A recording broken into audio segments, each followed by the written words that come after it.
Felicidade é quando as necessidades da natureza se realizam através de nós. Ou seja, quando nós somos agentes de algo maior do que nós. Acho que de alguma forma a felicidade é mais o meio do que o destino. A felicidade é menos sobre atingir um cargo, um salário, um bônus, um título, um aplauso, uma quantidade de seguidores, e é mais sobre a forma como vou, para onde vou. A felicidade também é, para mim, estar no lugar que eu sinto que eu deveria estar. Ter a condição de desempenhar o meu melhor papel. Encontro dentro de mim os princípios, os valores nos quais eu acredito que justificam a minha vida e sou coerente com eles. O que você está levando para os outros no seu dia a dia?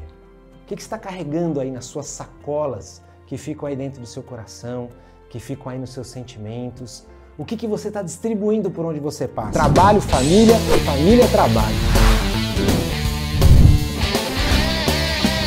Existe um lado divino no corre nosso de cada dia. Esse é o Santa Correria, o lado divino do corre nosso de cada dia. Eu, Marcos Piangers e João Branco, toda segunda-feira, trazendo conversas com gente que corre muito, mas não deixa de estar conectado com as coisas que mais importam na vida. Tudo isso toda segunda-feira aqui nos canais do Santa Correria, com o patrocínio de Reserva e Chevrolet.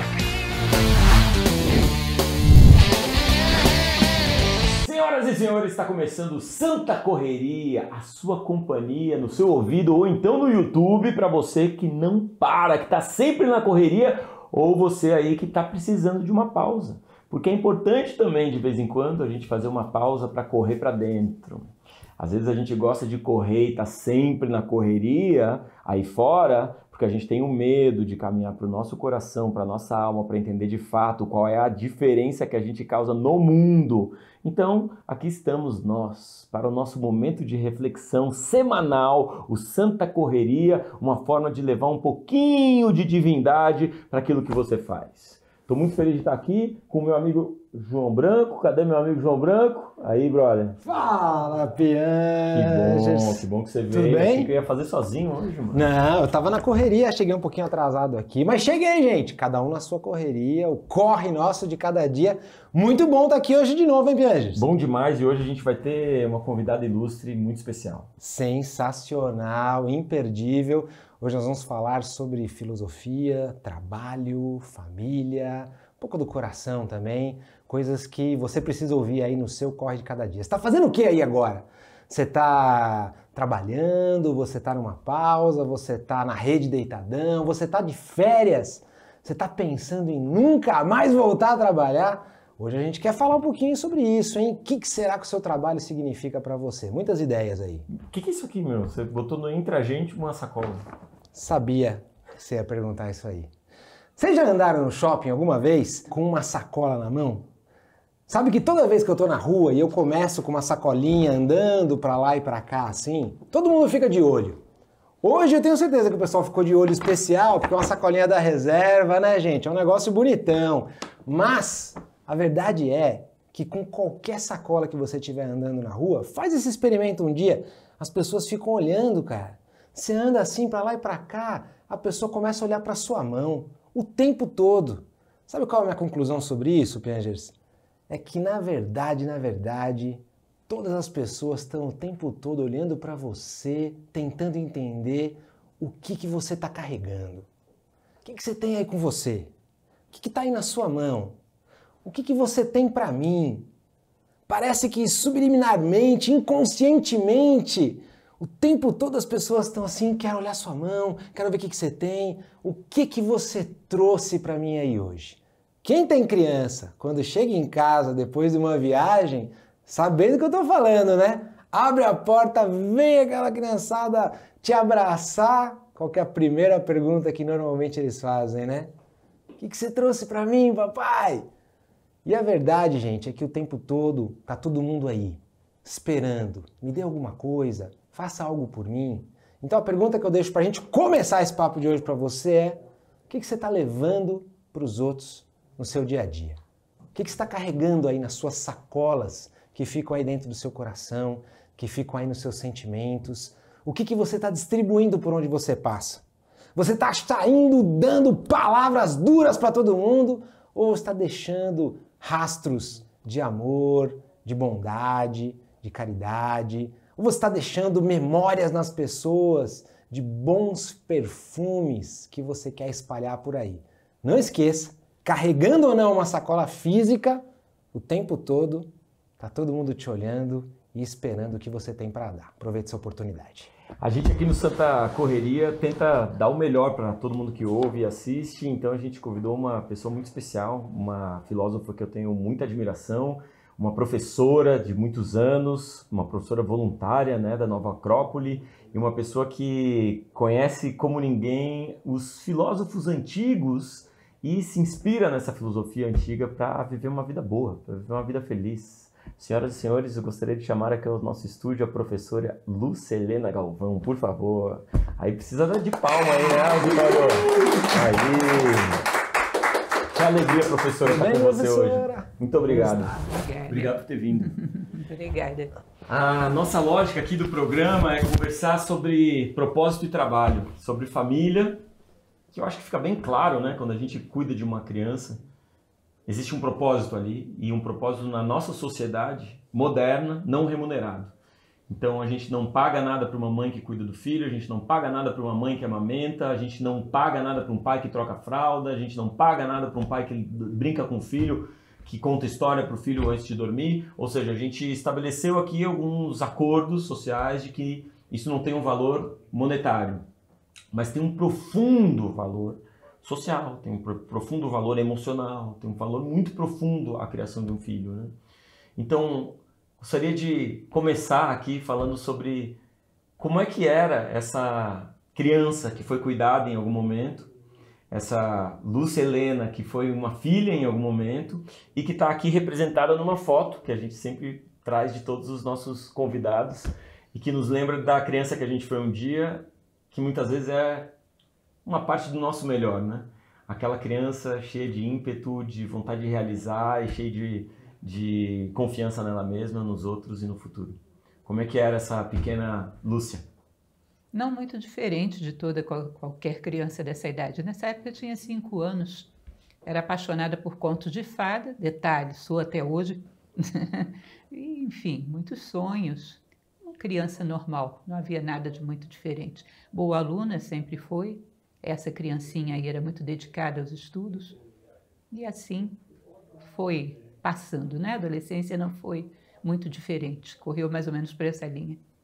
Einstein dizia que ele recomendava, quando alguém pergunta para ele qual livro você recomenda, ele dizia contos de fada.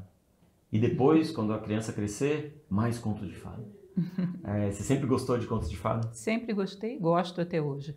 E, aliás, falo muito sobre eles em termos de simbolismo. Acredito que os contos de fada trazem uma mensagem maravilhosa. E hoje a gente muitas vezes não entende essa mensagem subliminar e julga por uma história superficial. E faz julgamentos, às vezes, muito injustos. Eu ainda acredito que o conto de fada é um elemento educativo insubstituível. Eu concordo. Eu gosto de fazer essa comparação com Peter Pan. Que o Peter Pan é aquele garoto que não queria crescer, né? E que visualizava o adulto, o único adulto referencial que ele tinha era o Capitão Gancho, que e os piratas todos, né, que eram adultos, ou seja, a imagem que aquele garoto tinha dos adultos eram pessoas decadentes.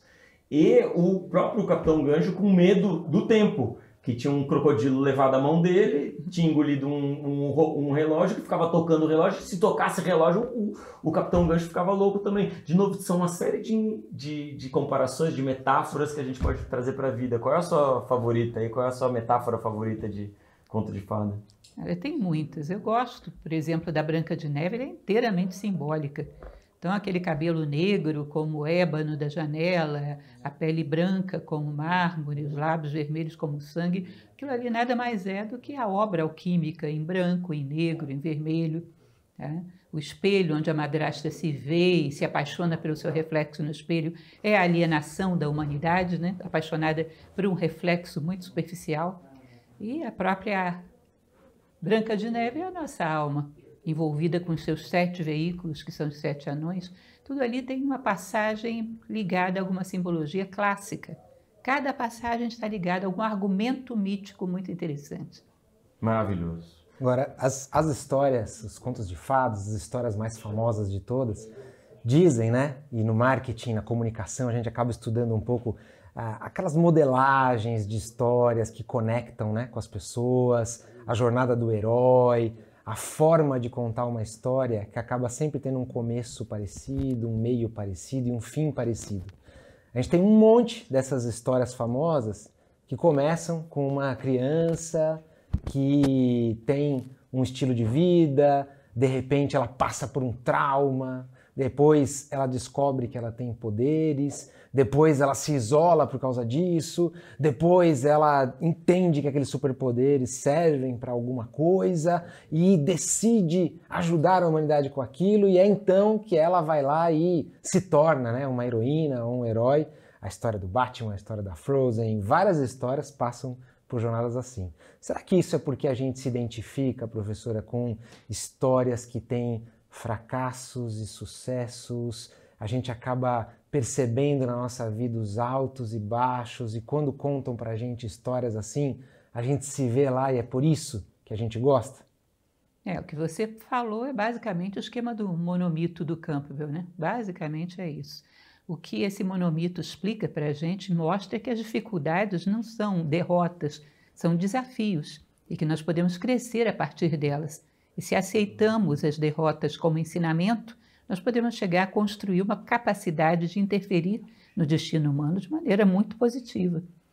E que é necessário que cada um viva a sua trajetória, que viva o seu tempo de entrega, o seu tempo de se comprometer com o todo, e depois volte para casa trazendo toda essa experiência e deixando esse exemplo para os que virão depois. Então, basicamente, o monomito é a história do ser humano, pelo menos deveria ser, do ser humano que reconhece na sua vida uma saga, que todos nós temos uma saga da nossa vida. E falando de derrotas e sucessos, qual seria a sua definição do que é sucesso para você? A gente já falou aqui algumas vezes de algumas definições. Se não me engano, acho que eu já escutei a senhora falando um pouquinho sobre isso. O que seria a sua definição, sucesso, para a professora Lúcia Helena? Eu sempre falo sobre isso porque eu tenho uma certa implicância com a noção de sucesso que nós temos hoje em dia. Sempre comento com os meus alunos que imagina você participa de uma maratona. Aí você tira em primeiro lugar, vai contar para os seus amigos. Rapaz, tirei em primeiro lugar. Eles perguntam, quantos concorrentes tinha? 1000 concorrentes. Quantos tiraram em primeiro lugar? Todo mundo tirou em primeiro lugar. Ganhou todo mundo. Acabou a graça, não é isso? A tua vitória, o teu sucesso só tem valor se você tiver 999 derrotados. Ou seja, o teu sucesso, a tua vitória é construído sobre o fracasso alheio. Senão ele não tem sabor nenhum. E nós somos meio viciados nisso. Recordo que algum tempo atrás eu andava pela rua e me deram um folheto de uma faculdade. Em Brasília toda hora abre uma nova. E era um quebra-cabeça onde uma peça subia sozinha. E dizia, destaque-se. Ou seja, todo mundo fica lá embaixo e você sobe. Isso é destaque-se. Na verdade, para mim, sucesso, eu tenho uma frase que eu sempre costumo usar nas minhas palestras, que é: sucesso é quando as leis da natureza se realizam através de nós. Quando nós servimos aquilo que na Índia eles chamam de Dharma, aquilo que deve ser, e nós contribuímos para isso. Somos agentes conscientes da natureza, para que a natureza humana se revele, para que a natureza como um todo chegue a bom termo nos seus propósitos. Uau. E por que você acha isso? Porque eu me lembro que, enfim, eu era criança, eu estava também ouvindo o conto de fada e sempre a gente fala sobre ajudar, sobre a colaboração, sobre a necessidade de fracassos durante a vida. E por que você acha, então, que o ser humano é tão viciado numa individualidade que seja sem percalços? A gente, então, vislumbra uma vida perfeita, que, então, não tem frustrações e não tem percalços. Essa seria a vida perfeita, assim, a ideia de vida perfeita, nessa mente que talvez não seja muito sadia. E por que a gente sempre pensa o sucesso como algo que, de fato, é um destaque individual e não um destaque coletivo? Porque ainda hoje a gente não se enxerga como irmãos uns dos outros. Isso ainda tem uma longa caminhada pela frente, né? Considerar-se às vezes como amigos, como companheiros, como parceiros de vida já é extremamente difícil, como irmãos vai uma longa caminhada. O que acontece aí, a gente tem um paradoxo, porque as pessoas vivem no nosso momento histórico predominantemente muito massificadas. Mais ou menos você viu uma, viu quase todas, mas ao mesmo tempo querem se destacar. Isso é no mínimo curioso, né? Sentem necessidade de se destacar, de encontrar os seus 5 minutos de fama. E assim... querem se destacar usando as mesmas danças, hashtags, redes sociais, os mesmos discursos. Eles, assim, em geral, a humanidade ela repete o que os outros estão fazendo e mesmo assim querendo se destacar. É uma contradição, né? E é curioso, porque um destaque não agrega valor nenhum à humanidade. Porque quando você vai na massa, no modismo, você simplesmente faz mais do mesmo. Aquele mesmo que não está fazendo diferença nenhuma, você vai lá e faz mais do mesmo. Ou seja, para a humanidade você não fez nada. Na Grécia eles têm uma noção de tempo muito interessante, que eles diziam que quando você está dentro do tempo, cada dia, cada momento é um deslocamento em direção à superação do tempo, que era o Olimpo. Então você tem o reino de Uranus, primordial, o reino de Cronos, que é o tempo, e o reino de Zeus. Eles diziam, o homem, em geral, nem entrou em Cronos, que é o tempo, porque tempo real é medido por deslocamentos em direção ao ideal, a plenitude humana, o ser humano pleno, realizado.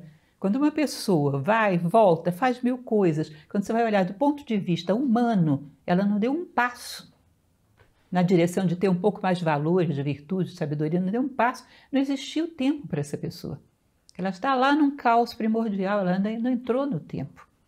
E é mais ou menos o que a gente vive, num caos primordial, envolvidos pela massa, né, fazendo mais do que todo mundo faz, e em nenhum momento parando para perguntar qual é a necessidade que estamos suprindo com isso. Existe uma pensadora que eu gosto bastante dela, que é Helena Blavatsky, que ela diz que o bom ato é aquele que supre alguma necessidade no mundo ou em nós. Os nossos atos não suprem necessidade nenhuma, mas ainda assim queremos nos destacar por essa via. Muito interessante. Lindo isso, né? A gente fala bastante sobre isso, sobre como achar aquilo que a gente faz suprindo uma necessidade para alguém, né? Do mundo ou da gente mesmo, né? Eu trabalhei mais de 20 anos com marketing, sabe, professor? Aí no fim, a gente acha que marketing é você empurrar um produto para uma pessoa que não precisa, ou é você cobrar o mais caro possível, ou é você convencer alguém de que ela precisa de uma coisa, sendo que na verdade ela não precisa. No fundo, muita gente tem uma visão do marketing assim. Ah, é alguém que vai me empurrar uma coisa aqui, vai me convencer a comprar uma coisa que eu não estou precisando. E eu acho que tem uma outra forma de ver o próprio trabalho do marketing que tem muito a ver com o que você falou. Marketing parte de eu saber que você tem uma necessidade, você precisa de uma ajuda, você tem uma dor. E a minha função para fazer o marketing bem feito é só te ajudar neste processo de escolha, com esse pouco dinheiro que você tem, com as decisões que você precisa tomar, te mostrar os prós e contras das opções. Óbvio que eu estou liberado para destacar os meus prós, né, as minhas qualidades, mas o meu maior objetivo é suprir a sua necessidade. Não é bater um recorde de vendas. E se você percebe que eu estou querendo fazer isso, você vai querer comprar cada vez mais de mim. Então, até em funções comerciais, até na compra e venda, até no marketing, eu acho que a gente consegue ver o nosso trabalho de uma forma diferente, tentando sempre buscar em primeiro lugar o suprir a necessidade do outro, né? O que é o trabalhar todos os dias, se não colocar em prática aquilo que a gente sabe fazer bem feito, em benefício do outro, suprindo a necessidade do outro, né? O sucesso tinha que ter mais a ver com isso do que com os aplausos, os destaques ou os cargos, não? Tem a ver com deslocar-se no tempo real.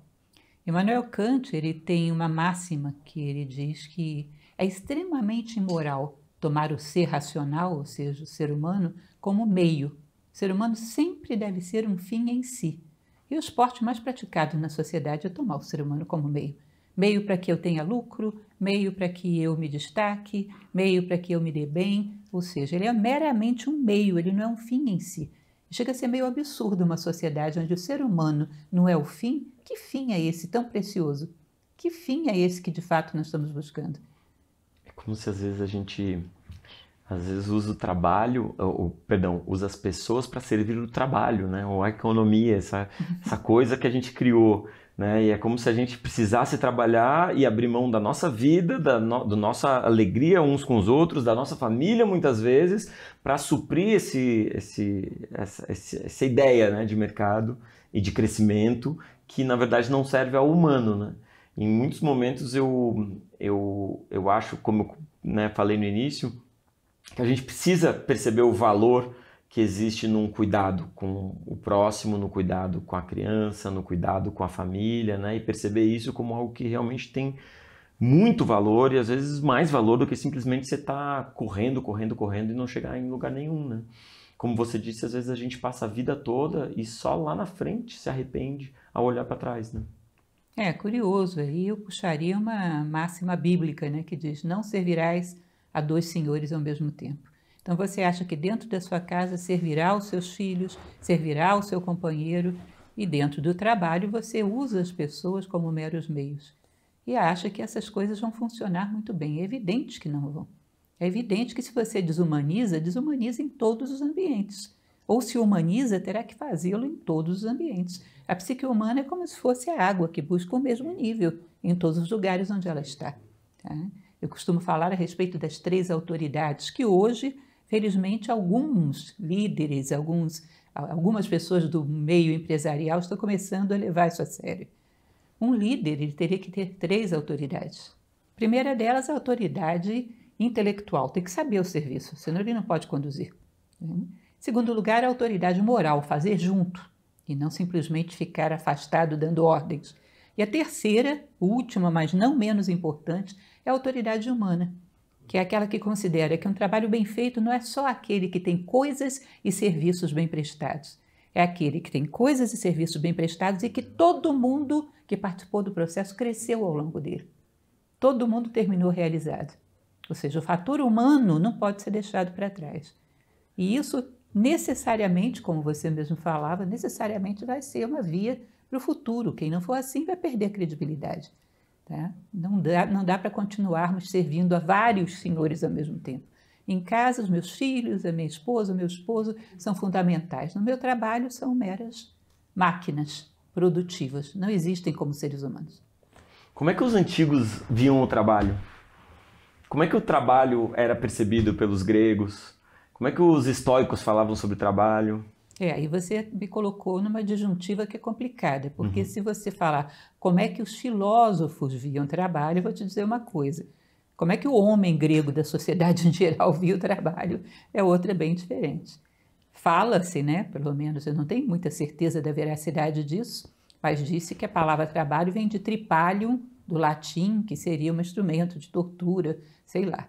O fato é que, em geral, essas sociedades, a sociedade em si, cultivava uma certa liberdade, um certo ócio para as classes dominantes, né? E escravos que executavam o trabalho. Então, a mentalidade dos filósofos não era idêntica à mentalidade do povo. Então, você vai ver filósofos como Platão, você vai ver filósofos como o estoicismo, que vão considerar, sim, que o trabalho é uma ferramenta de construção humana. Em última instância, nós viemos aqui para construir a nós mesmos. Isso é uma coisa que é muito importante a gente perceber. Nós não viemos aqui para construir máquinas voadoras, o universo não precisa disso. A natureza está cheia de planeta voando aí para tudo quanto é canto. Não viemos para fazer máquinas rápidas. A natureza já criou a velocidade da luz, não precisa disso. Ela precisa que a gente construa nós mesmos. Essa é a grande obra. E é evidente que isso é a culminância de vários trabalhos feitos com corpo e mente juntos, dando o seu melhor. Aquele que quer construir a si próprio, em tudo que passa pela sua mão, ele vai ter a mesma tônica de dar o seu melhor, porque senão não consegue. Uma contradição que ele não consegue conciliar. Então você vai ver isso tanto na obra platônica quanto nos estoicos latinos, né, que é Sêneca, Epíteto e Marco Aurélio. O grande valor dado ao trabalho, como construção do ser humano. Eu ia falar de brincadeira. A palavra trabalho vem da origem do trabalho. Encheção de saco nossa de cada dia no fim, era isso mesmo? Agora... Porque a própria palavra sacrifício, né, vem um pouco do sacro, né, ofício, né, do trabalho sagrado, né? E a gente hoje fala sacrifício, né? O trabalho sagrado é um sacrifício. Claro, vou sacrificar, né, prestar um sacrifício a Deus. Mas quando a gente fala hoje, cotidianamente, do sacrifício, a gente fala de algo muito sofrido, né? Isso. De terrível, e a princípio, né? Era o sacro ofício, era o ofício sagrado. Mircea Eliade, que foi um grande filósofo do século XX, ele dizia que o sagrado é a função de dar sentido. Então, esse trabalho sagrado seria aquele que daria sentido à minha vida. Tá? Isso seria não uma coisa sofrida, dolorosa, muito pelo contrário, uma atividade dotada de sentido. Agora, em pior situação ainda está a palavra serviço, né? Que essa, coitada, é o serviçal, é o servo, tá? A pior condição possível, que está associada, e, no entanto, servir é uma das maiores virtudes humanas. Mas olha que lindo, ela já trouxe um novo conceito para o Santa Correria, né? O sacro ofício, né? A santa correria, né? O santo trabalho de cada dia, né? Na verdade é esse, é uma busca de se encontrar e de fazer bem para o próximo, né? Seria igual isso. ao laboratório, né? Que é labor e oratio, trabalho e oração. Olha só! Que legal. E o pessoal que acredita aí também na criação bíblica, nas citações, você inclusive comentou aqui de frases bíblicas. No fundo, se a gente for buscar também a origem do trabalho nessa escritura, acho que também tem alguma coisa interessante aí. Quando Deus criou Adão, colocou ali no Jardim do Éden, colocou tudo o que ele precisava para ser feliz, deu a ele uma companheira, deu a ele um lugar cheio de recursos bonitos, deu para ele também trabalho. O trabalho de colocar nome aos animais, de cuidar dos jardins, ele tinha várias tarefas que ele devia fazer ali. O que me dá a entender que o trabalho também é uma coisa que a gente precisa ter para poder completar o nosso dia a dia. Dizem que o trabalho é um castigo, que quando Adão pecou e aí Deus castigou e é por culpa de Adão que a gente trabalha hoje. Na verdade, o que mudou ali, pelo que eu entendo, é que o trabalho ele se tornou espinhento. A gente vai ter que suar a camisa, vai ser doloroso, mas para com isso conquistar a nossa comida, que significa que o trabalho vai ser sem perrengue, vai ser chato, mas a gente vai ter a recompensa também de fazer pelo outro, de colocar nossa habilidade e de colher aquilo que nós mesmos plantamos, não é? Enquanto você vai ver que na tradição oriental, por exemplo, o Bhagavad Gita, o Dhammapada, o que se busca como máxima referência é a retação, trabalho pelo trabalho em si, abdicando dos frutos. E nós temos essa ideia de que o trabalho vale por uma compensação monetária, vale pelo salário, e não por ele em si, como algo que você dá o seu melhor e se realiza nisso. Então, necessariamente é uma coisa pesada que você faz pela recompensa e não pelo trabalho em si. É curioso porque a felicidade ficou associada a não fazer nada. Não é curioso isso? Ou seja, quando nós temos um objeto em casa que não serve para nada, o que fazemos com ele? Jogamos no lixo, simplesmente. E nós achamos que a nossa felicidade é não servir para nada dentro do esquema da natureza. E achamos que a natureza também não vai nos colocar numa lata de lixo, porque para que serve um ser que não serve para nada? Tem pesquisas da psicologia positiva que acompanham trabalhadores e que perguntam para esses trabalhadores: você acha que vai ser mais feliz estando agora no trabalho ou tirando férias, né? E essas perguntas elas acontecem ao longo do dia e algumas dessas perguntas dizem assim: como que você está agora? Está feliz? Está engajado? Está se sentindo vivo? E você vai dando uma notinha, né? De 0 a 5, você vai dizendo: tô 1 aqui no trabalho. Se você estivesse de férias, como que você estaria? Eu estaria 5. Aí a pessoa está nas férias. Vem de novo a perguntinha no celular. Como é que você está se sentindo? 2, 3. E na média, o cara que está trabalhando, o cara que está produzindo, o cara que está fazendo o que ele faz diariamente, ele está mais engajado, ele está com um índice de bem-estar maior do que o cara que está nas férias. Só que a gente passa o tempo todo achando que não, as férias são felicidade. O trabalho é sofrimento, é sacrifício. O trabalho está sendo esgotado na minha possibilidade de uma vida plena. Mas o que as pesquisas de neurociência mostram é que a gente se sente feliz de estar realizando, a gente se sente feliz de estar trabalhando, a gente se sente feliz de estar engajando com alguma realização. Quando estamos envolvidos com o trabalho de tal maneira que o resultado é uma obra nossa, nós nos realizamos com isso. É muito engraçada essa questão das férias, porque realmente existe essa noção de que vamos trabalhar, trabalhar, trabalhar, tirar férias. Quando entramos nas férias, como o trabalho está associado à tortura, entramos nas férias 29 dias para voltar para a tortura. Amanhã 28. É verdade. Semana que vem tem contagem 20. Como se fosse prisioneiro na cela, né?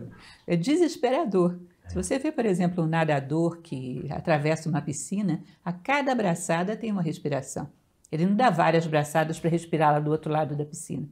Nós deveríamos saber colocar essa questão do reciclar no meio de cada atividade.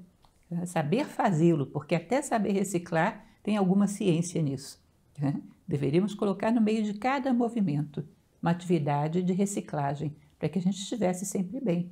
Mas não, uma jornada altamente tediosa, onde não fazemos nada para torná-la melhor. E lá no final vem toda a felicidade do mundo. Não vem. Levamos o mesmo espírito de não estar presente de corpo, mente e alma no lugar em que estamos. Levamos para as férias. É interessante. Uma vez eu escrevi um artigo que o título era assim: aonde você queria estar enquanto está no trabalho?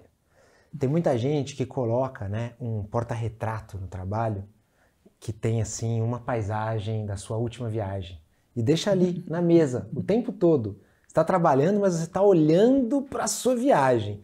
Aí você coloca um porta-retrato também da família, porque você está trabalhando, mas você queria estar em casa com a família. Você está trabalhando e você está com a sua cabeça que queria estar em outro lugar. Não tem nada de errado de você tirar férias, aproveitar, de você gostar de estar com a família, mas se você está no trabalho, odiando estar ali, desejando estar em outro lugar, metade da sua vida, que é o tempo que a gente passa no trabalho, acordado, você vai estar fadado a não querer estar presente ali, né? Você acabou de usar aqui uma expressão de se você não estiver intencionalmente presente ali, isso pode te prejudicar, você acha?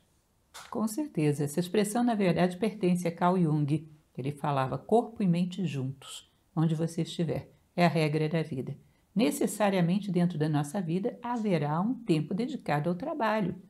Isso acontece desde o homem mais primitivo, desde o início dos sapiens. Isso é necessário.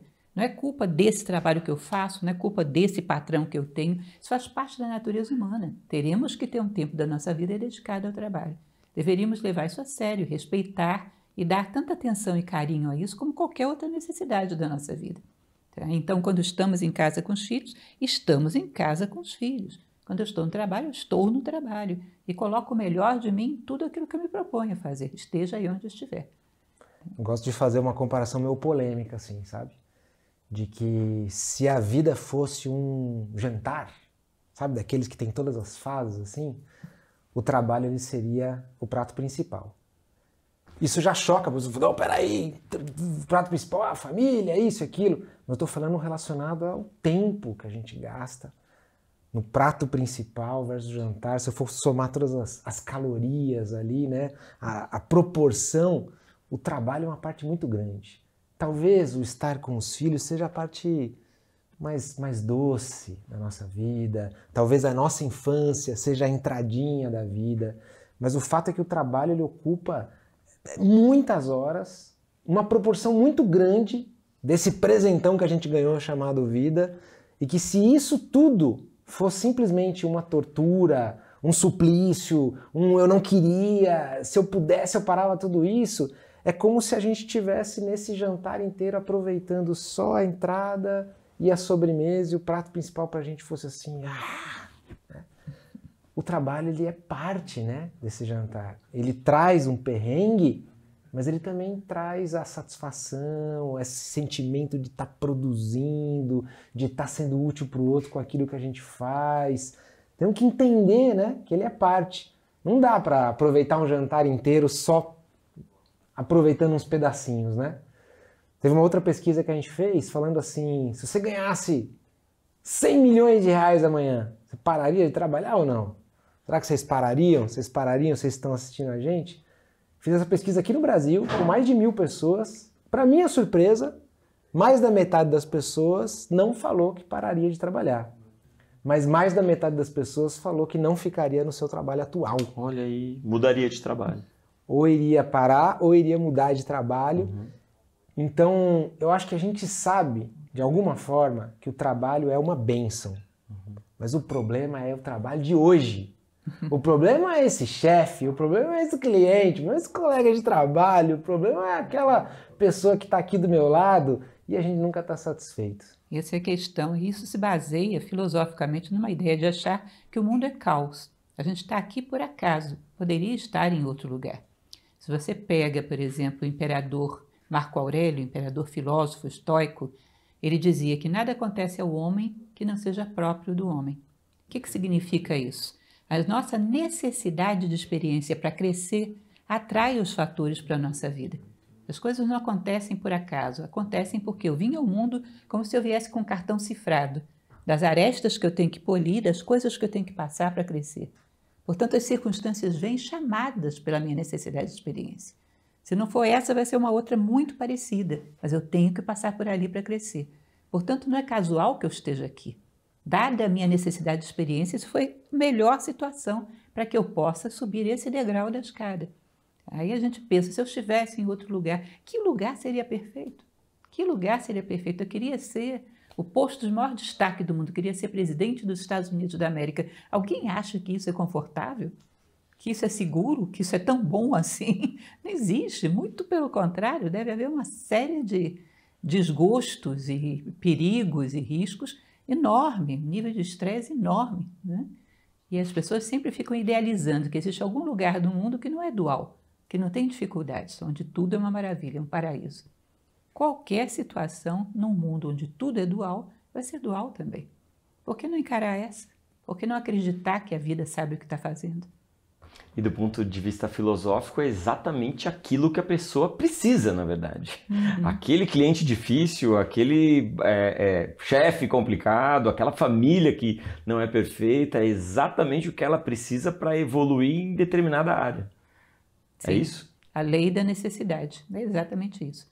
A lei da necessidade dita que você vai passar pelos pontos que você precisa passar para crescer. Portanto, não é culpa daquela pessoa que está na sua vida. Ela tem os problemas dela por conta das dificuldades dela, mas ela não entrou na sua vida para te perseguir. Ela entrou porque você chamou, entende? Me recordo que uma vez um aluno me falou, olha, professora, é insuportável, eu trabalho num lugar que tem 10 companheiros, dos 10 são chatos. Uma chatura terrível. Eu falei, você fez concurso para chatos e esses foram os aprovados. Eles não são chatos por tua causa, eles são chatos pela dinâmica de vida deles que os levou a isso. Agora, eles entraram na sua vida porque você chamou. Talvez para que você desenvolva paciência, talvez para que você perceba que o chato realmente é você, seja lá o que for. Mas é assim, a lei da atração vai nos colocando na necessidade de experiência que temos para crescermos. Para que a gente entenda isso, a professora tem alguma dica para pais e mães de como criar os filhos de forma que as crianças já cresçam entendendo essa importância de não tentar controlar aquilo que é incontrolável, mas responder da melhor forma possível o que acontece com a gente? Nós temos um trabalho, inclusive, em Nova Acrópole, que a gente ensina filosofia para crianças desde 4 anos de idade. Passamos alguns desses elementos. O que eu sempre digo é que a função fundamental do pai e da mãe é ajustar as crianças às leis da natureza e não produzir ali um atrito para que elas não aceitem, não se ajustem. Uma das coisas fundamentais é acreditar que a vida é cosmos e não caos, ou seja, tomar com curiosidade, com interesse tudo aquilo que a vida traz. Outra coisa é a lei de causa e efeito, saber que a vida vai tratar, vai dar recompensa segundo os méritos. Não colocar essa criança sem mérito nenhum, recebendo todas as recompensas do mundo, porque isso cria uma relação equivocada na cabeça dela. Ou seja, a gente deveria dar um tempo maior na educação, nem tanto para conteúdo da maneira como a gente faz, mas mais por esse aspecto de entender a vida, o esqueleto da vida, as suas leis, os seus elementos fundamentais, a necessidade da moral, a necessidade da ética. Deveríamos nos dedicar mais a isso. Você acha que isso devia estar nas escolas? Sim, filosofia, autoconhecimento, inteligência emocional, devia estar tudo para crianças a partir dos 4, 5 anos? Eu acho que essa é uma idade muito propícia. Acho mesmo que isso deveria ser um estágio prévio antes de você começar a passar conteúdo. Uma vez me disseram, não sei se isso é verdade, que uma criança, por exemplo, no Canadá, até uma certa idade ela não viu nada de conteúdo. Ela trabalha só com esses elementos morais. Ou seja, seria atrasada em relação à criança brasileira, que vê conteúdo desde o momento que pisa lá dentro. Sim. Eles teriam todo um estágio de formação. Não sei se é real, não conheço profundamente, mas acho a ideia ótima. Mas um conteúdo também que é rapidamente esquecido, né? A escola ensina a decorar, aplicar, decorar, aplicar, decorar, aplicar, e depois de aplicado, aquilo é totalmente esquecido. Falta talvez essa primeira base de capacidade de olhar para dentro, para o outro, de se perceber, né, numa consciência mais coletiva e se perceber como uma parte desse todo, né? E mais uma coisa que você percebe aí, mais uma das coisas bizarras do nosso tempo atual. Conhecimento é meio, não é fim em si também. Para que eu quero conhecimento? Para passar no vestibular, para ter um emprego que vai pagar bem. Para que eu quero conhecimento? Para passar numa entrevista de emprego para ganhar bem. Ou seja, o conhecimento em si é um estorvo. Se eu pudesse entrar nessa vaga sem precisar dele, tanto melhor. Agora você imagina que homo sapiens é esse que considera o conhecimento como um estorvo? Ou seja, as coisas mais fundamentais da vida acabam ficando de lado. Conhecimento é um fim em si, nós estamos aqui para isso. É assim que crescemos. E até isso foi distorcido na nossa mentalidade. É o dolce far niente que é a felicidade, nada mais. Exatamente. Professora, se a senhora pudesse olhar ali para Lucinha Helena Galvão, pouquinhos anos, hein? Pudesse dizer algumas coisinhas para ela, que conselhos que seriam bons para deixar para ela agora? É difícil eleger um conselho que seria bom. Mas uma das coisas que eu pediria com certeza é dedique um tempo para a vida interior. Reflita mais junto com você mesmo. Dedique um tempo maior a descobrir quem você é. Com certeza.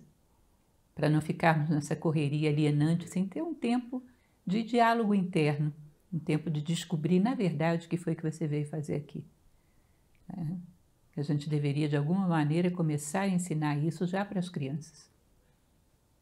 Bonito demais. E isso de uma pessoa que está há 34 anos dando aula sobre filosofia, ou seja, fazendo esse caminho de olhar para dentro e ajudando outras pessoas a também olharem, né? Muito bonito, né? 34 anos dando aula, 8 livros publicados. Qual desses 8 livros, professora, você acha que sim, seu preferido? Dos que eu tenho agora, eu gosto bastante da lógica e da inteligência da vida. São crônicas. E essas crônicas, quem lê fica bem próximo de mim, né, da minha maneira de ver o mundo. Eu acho que, não é que seja melhor, eu acho que talvez seja o que melhor comunica aquilo que eu sou e aquilo que eu pretendo. Acho legal quando você fala que quem lê o meu livro fica mais próximo de mim. Quem escreve um livro, quem escreve uma peça, quem dá uma palestra, quem dá uma aula, no fundo, fala muito de si, né? Do seu jeito, se revela muito para os outros. Mas sabe que eu acho que todo mundo no seu trabalho, de alguma forma, entrega um pouco de si para o outro, né? Eu acredito que quem tem uma barraquinha de churros, na hora que está entregando um churros ali, não está entregando só um churros, está entregando um pouquinho de você para o outro. Quem pinta um quadro, não está só pintando um quadro, está entregando muito de si para o outro, né? Quem é um jardineiro que foi lá fazer o seu jardim, está deixando um pouquinho dele ali, dos seus gostos, das suas habilidades, dos seus talentos, um pouquinho do seu carinho, um pouquinho do seu servir. Então a gente vai ficar mais perto de você através desse livro, te conhecendo um pouquinho mais. Tem muito de você ali? Com certeza, tem muitos momentos da minha vida. Assim como de poesias também, que é um instante de um tempo interior, também tem muito de mim. Tá? Com linguagens diferentes. Hoje a poesia já existe um certo rechaço, né? Estamos numa época que não valoriza muito a poesia. A lógica e a inteligência da vida são crônicas, então é uma leitura mais fácil. E o prazer de ver tantos alunos tendo esse caminho, fazendo esse caminho de reflexão através das aulas e palestras da professora. A impressão que eu tenho é que a gente é feliz de fato quando a gente percebe que tem um impacto no mundo, né? Um impacto positivo no mundo, né? Acho que esse caminho de olhar para dentro é um caminho muito, muito importante para que a gente encontre de fato as melhores ferramentas para realmente fazer o bem para os outros, né? Para fazer o bem para o mundo, né? Então, é um caminho que muitas vezes a gente não quer fazer, a gente quer manter esse trabalho autômato, esse trabalho robótico, esse trabalho que vai um dia eu vou ser feliz, um dia eu vou ser feliz, um dia eu vou ser feliz, sem nunca chegar lá. Porque muitas vezes a gente tem medo de fazer esse olhar. Só que se a gente não faz esse caminho, se a gente não presta atenção nessas minhas virtudes, nas minhas capacidades, em quais ferramentas que eu posso utilizar para melhorar, a gente perde, como você disse, a oportunidade de fazer a diferença nessa vida, né? Me parece que cada um de nós, quando dá uma palestra, quando faz um vídeo, quando coloca um conteúdo, quando escreve um livro, sente essa gratificação de perceber no outro essa transformação, de perceber que o mundo fica um lugar um pouquinho melhor quando a gente sai de casa para trabalhar. Imagino que a professora deve sentir isso todo dia que sai para trabalhar. Com certeza. Existe uma frase que eu gosto muito que diz o seguinte: certifica-te de que és fator de soma para as pessoas de cujas vidas participas. Sabe o que significa isso? A gente ter certeza de que as pessoas que conviveram conosco ficaram um pouquinho melhores porque conviveram conosco. O mundo ficou um pouquinho melhor porque eu existi. Eu fiquei um pouco melhor porque existi. Ou seja, a minha vida fez diferença, somou, eu não vivi em vão. É aquela história do graças a você, das coisas mais gratificantes do mundo de se ouvir, né? Graças a você superei tal problema, graças a você venci tal dificuldade, é uma das coisas mais maravilhosas de se ouvir. Nós temos que, existe dentro de nós essa necessidade de ser fator de soma, fazer diferença, não viver em vão. Quanto mais a gente se coloca no mundo, nas coisas que fazemos, nos lugares onde estamos, mais a gente tem possibilidade de que esse nosso conteúdo, que é único e irrepetível, cada um de nós tem a sua mensagem a dar ao mundo, faça de fato diferença. Some, tá? E qual dica você daria para uma pessoa que está querendo realmente encontrar essa chama, essa capacidade de transformar a vida das outras pessoas?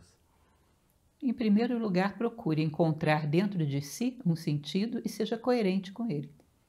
Sempre coerente. É uma coisa engraçada que também temos nos dias atuais. Nós temos uma identidade, além de superficial, ela é fragmentada. Aquela pessoa que é um no trabalho, é outro dentro de casa, fica morrendo de medo que os colegas de trabalho encontrem com ele no clube no final de semana, porque não o reconhecem, ele é outro. É uma identidade toda fragmentada. Uma das coisas que nos dá consistência e coerência. Encontro dentro de mim os princípios, os valores nos quais eu acredito que justificam a minha vida e sou coerente com eles. Isso necessariamente vai fazer com que vá aflorando os nossos poderes latentes e nós nos tornamos referencial. Que é uma das coisas que mais se precisa. Referencial. Alguém que leve a vida de uma maneira diferente, porque prova que isso é possível. No menu de opções da humanidade tem que haver uma pessoa, pelo menos uma, que leve a vida de uma maneira diferente. Isso é um referencial de uma forma diferente de viver. E o mundo necessita muito disso. E você acha que tem a ver com a idade? Os jovens conseguem achar seu lugar no mundo? Ou com a idade vem a sabedoria e com a sabedoria a gente encontra o nosso lugar no mundo? Eu acho que não tem muita relação com a idade. Depois de tantos anos dando aula, eu já encontrei jovens muito maduros, já encontrei pessoas idosas muito imaturas e vice-versa, já encontrei idosos muito maduros. Parece que a maturidade não tem nada a ver com uma velocidade externa do corpo. O corpo cumpre uma velocidade padrão ditada pela natureza. A velocidade interna é outra, obedece a outras leis, a outro mundo. Então você pode encontrar pessoas maduras em qualquer idade e imaturas em qualquer idade também. E isso é incrível. Eu considero que uma pessoa madura, tenha ela 70 e tantos anos, 80 anos, seja quanto for, 5 anos de vida de uma pessoa madura no mundo presta um serviço maior à humanidade do que uma pessoa imatura que ainda vai viver 50. Portanto, não tem uma idade extrema, agora não dá mais. Não, tem 5 anos de vida pela frente. Se você está consciente, maduro, você faz mais do que quem tem 50, porque você sabe o que fazer, sabe atender a necessidade do mundo. Isso é fundamental. Maravilhoso! Muito Acho bom. que recebemos uma aula aqui maravilhosa. Para terminar, eu queria perguntar o que é felicidade para a professora. Bom, existem muitas definições de felicidade, né? E eu uso aquela que eu citei com vocês no início da nossa conversa, que a felicidade é quando as necessidades da natureza se realizam através de nós. Ou seja, quando nós somos agentes de algo maior do que nós. Não vivemos por uma mera sobrevivência prazerosa. Vivemos para realizar um propósito que não é só nosso, é da natureza. Vivemos para ser fator de soma. Para mim, pelo menos dentro da minha perspectiva nesse momento, porque a gente está sempre crescendo, né? Me parece uma coisa boa porque é assim. Cada vez que eu realizo algo que é maior do que eu, que não serve só a mim, eu sinto uma sensação do dever cumprido, uma paz, durmo o sono dos justos, que para mim é a felicidade humana. Estou quites com céus e terra. Para você, Pianges, o que é felicidade? Felicidade eu acho que tem a ver também para mim com essa sensação de estar fazendo algo pelo outro, seja quando eu saio para trabalhar ou seja quando eu estou com a minha família, né? Felicidade também é para mim estar no lugar que eu sinto que eu deveria estar,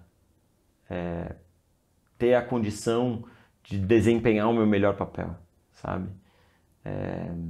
Uma vez uma amiga me disse que Mazel Tov, né? Boa sorte, né? Tem um anagrama também que significa ter a sorte, mas também estar preparado para aproveitar essa sorte. E acho que em tantos momentos você é colocado num lugar e precisa estar preparado, sabe? Para ser a sua melhor versão. E que muitas vezes o cansaço, enfim, a correria faz com que você esqueça que o seu papel aqui é realmente iluminar quem está ao seu redor. Então essa capacidade de ter a sorte de estar vivo, de ter a sorte de estar num lugar e também ter esse preparo para ser a minha melhor versão aqui e agora, acho que nos aproxima da felicidade. Lembra um pouco a definição de Epíteto, também um filósofo estoico, que é muito bonita. Ele diz que a felicidade é o desempenho constante, permanente de atos de valor. Dinâmico, constante e permanente de atos de valor.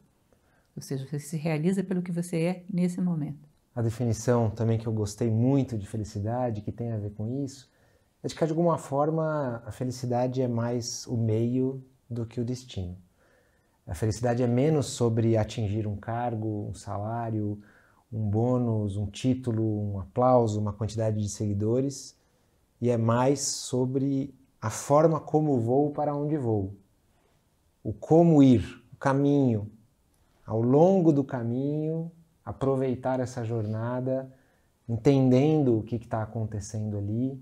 A felicidade é mais sobre isso do que sobre chegar lá, né? É sobre essa constância do caminho, vou sendo feliz enquanto vou para onde vou. Gostei muito dessa. Obrigado, professora, pela presença, agradeço. Você quer deixar algum recado?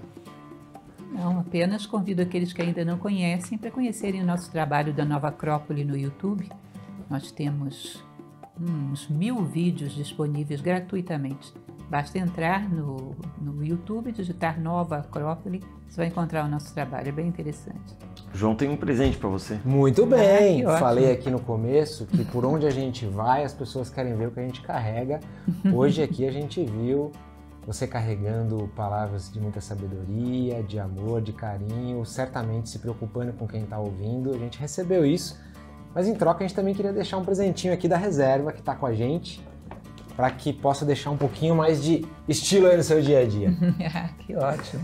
Professora, muito obrigado pela sua presença. Na nossa correria, agora a gente vai ter um pouquinho mais de bons pensamentos para deixar um pouquinho mais santa a nossa correria, não é, Pianjas? É isso aí. E semana que vem estamos de volta aqui no Santa Correria. Vamos junto. Valeu, pessoal. Boa correria para todos. Trabalho, família, família, trabalho. Existe um lado divino no corre nosso de cada dia.